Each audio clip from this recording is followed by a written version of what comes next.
नमस्कार. आज आपण बोलणार आहोत सतीश आळेकरांच्या एका खूप महत्त्वाच्या नाटकावर, महापूर. आता बघा, हे नाटक वरवर पाहिलं तर एक साधी प्रेमकथा वाटते, पण थांबा, यात सामाजिक आणि मानसिक पदरांची इतकी गुंतागुंतीची वीण आहे की आपण जसजसा आत जाऊ तसतसं ते जास्त उलगडत जातं. तर सुरुवातच करूया एका अशा प्रश्नानं जो या नाटकाच्या अगदी केंद्रस्थानी आहे. तो प्रश्न आहे, एक प्रेमकथा ती हिंसक होऊ शकते का? अंगावर काटा आणणारा प्रश्न आहे, नाही का? आणि महापूर हे नाटक बरोबर याच प्रश्नाच्या मुळापर्यंत जातं. महापूरला समजून घेण्यासाठी एक गोष्ट लक्षात ठेवणं खूप महत्त्वाचं आहे की ही काही नेहमीसारखी गोडगोड प्रेमकथा नाही. ही एक खूप वेगळी आणि तितकीच गुंतागुंतीची गोष्ट आहे. म्हणजे बघा, नाटकाची सुरुवातच प्रेमानं होत नाही, तर होते ती नकाराने, आणि त्या नकारापाठोपाठ येणाऱ्या प्रचंड नैराश्याने. एका तरुणाला त्याच्या प्रेमात नकार मिळतो आणि तिथून त्याचा जो मानसिक प्रवास सुरू होतो तोच तर या नाटकाचा मूळ गाभा आहे. चला आता पुढे जाऊन बघूया की हा सगळा संघर्ष मुळात येतो कुठून. तर तो येतो दोन भिन्न विचारसरणींच्या टक्करीतून. आता बघा, इथे नाटकाचा जो मूळ संघर्ष आहे ना, तो अगदी स्पष्ट दिसतोय. एका बाजूला आहे तो तरुण नायक ज्याचे संस्कार समाजवादी आहेत, आणि दुसऱ्या बाजूला आहे ती तरुणी जिची वाढ पारंपरिक हिंदुनिष्ठ संस्कारात झाली आहे. म्हणजे ही दोन जगं इतकी वेगळी आहेत की जणू काही दोन ध्रुवच. त्यांच्या विचारसरणीतला हा फरक इतका मोठा आहे की तो कधीच भरून निघण्यासारखा नाही. आणि नेमकं याच कारणामुळे ती त्याला नकार देते, ज्यामुळे तो तरुण नैराश्याच्या खोल गर्तेत ढकलला जातो. आणि बरोबर इथूनच आपण येतो नाटकाच्या मुख्य रूपकाकडे, महापूर. हा महापूर म्हणजे काय, तर नायकाच्या मनात दाटून आलेल्या त्या नैराश्याचाच महापूर. नाटकात हे खूप इंटरेस्टिंग पद्धतीने दाखवलंय. त्याच्या नैराश्याची ना अनेक आवर्तनं येतात.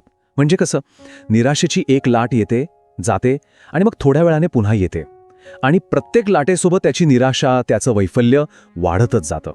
आणि हे वाक्य हे अगदी बरोबर दाखवतं की त्याच्या मनात काय मानसिक उलथापालथ होते. त्याचे विचार साध्या दुःखाकडून आता अधिक गडद, अधिक आक्रमक आणि हिंसक होऊ लागतात. त्याच्या मनातलं हेच वादळ जणू काही नाटकाचा महापूर आहे. पण मग इथे एक महत्त्वाचा प्रश्न उभा राहतो. त्याचा हा जो प्रचंड राग आहे तो खरंच फक्त एका अयशस्वी प्रेमकथेपुरता मर्यादित आहे का, की हा राग कोणत्या तरी खूप मोठ्या गोष्टीकडे बोट दाखवतोय?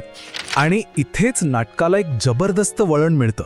गोष्ट एका वैयक्तिक कथेतून थेट एका शक्तिशाली सामाजिक टीकेकडे वळते. हा फक्त एका व्यक्तीचा राग नाहीये, तर त्यामागची कारणं खूप जास्त खोलवर रुजलेली आहेत. ही टीका समजून घेण्यासाठी आपल्याला हा थोडा ऐतिहासिक संदर्भ लक्षात घ्यावा लागेल. बघा, स्वातंत्र्यपूर्व काळात गांधीवादी विचारांचा खूप मोठा प्रभाव होता. पण जसजसा काळ पुढे गेला, साधारण 1970च्या दशकापर्यंत गांधीजींचे अनुयायी म्हणवणारे अनेक जण फक्त वरवर दांभिकपणे त्या विचारांचं आचरण करत होते. तर यातला सगळ्यात कळीचा मुद्दा हा आहे की नायकाचा राग गांधीवादावर नाहीये, अजिबात नाही.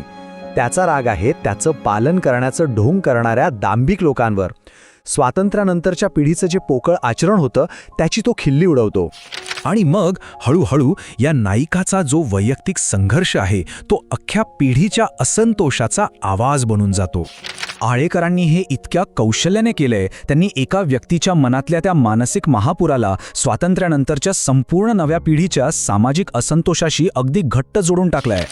आणि म्हणूनच महापूरला मानसिक विश्लेषणाचे नाटक असंही म्हटलं जातं.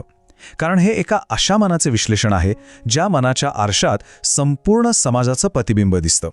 आणि हे सगळं पाहिल्यावर एक प्रश्न मनात राहतोच. दांभिकतेवरची ही टीका किंवा पिढ्यांमधला हा जो असंतोष आहे तो आजही आपल्याला आपल्या आजूबाजूला दिसतो का? आजच्या काळातही हे नाटक तितकंच खरं वाटतं का? हा विचार करण्यासारखा मुद्दा आहे, नाही का?